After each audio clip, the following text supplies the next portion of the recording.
Question किया था, हमने किसी सुनार को गोल्ड बेचना चाहा, मसलन हमने कहा 60,000 का है, तो उसने कहा कि अगर आप मुझसे 3 महीने बाद पैसे लें तो मैं इसी गोल्ड को आपको 90,000 इसके दे दूंगा। तो क्या इस तरह हमें ताख़ीर से देना सही है, और जितना इस पे जो ज़्यादा पैसा हमें मिल रहा है वो सूद में शामिल तो नहीं होगा? देखें, बिल्कुल नहीं होगा, ये बिल्कुल जायज़ है।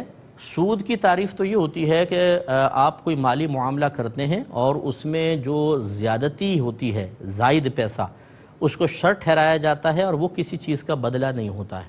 ये बार बार मैं आपको समझा चुका हूँ। मिसाल के तौर पे कोई किसी को 1 लाख रुपए दे और कहे कि तुम्हें 1 लाख उधार दे रहा हूँ, लेकिन जब वापस लूँगा तब 1,25,000 लूँगा, और उसने मान कर दिया।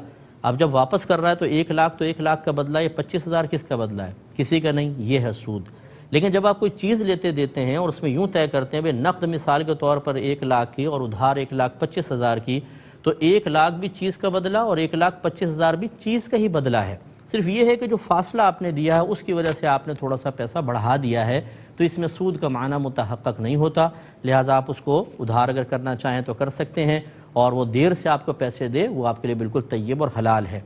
लेकिन ये पैसा और सोने का मामला है, अगर सोना सोने के एवज़ होता तो फिर याद रखें कि अगर जैसे सुनार बाद औक़ात करते हैं, किसी दुकानदार से कहते हैं इतना गोल्ड दे दे, जब मेरा आएगा मैं तुम्हें दे दूंगा, ये उधार ले लिया।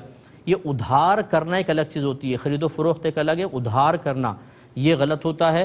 दूसरी बात यह है कि इस गोल्ड के अंदर अगर ख़रीदो फ़रोख्त करेंगे ये भी मना होगी। ये एक तो था उधार का मसला और एक है ख़रीदो फ़रोख्त का मसला।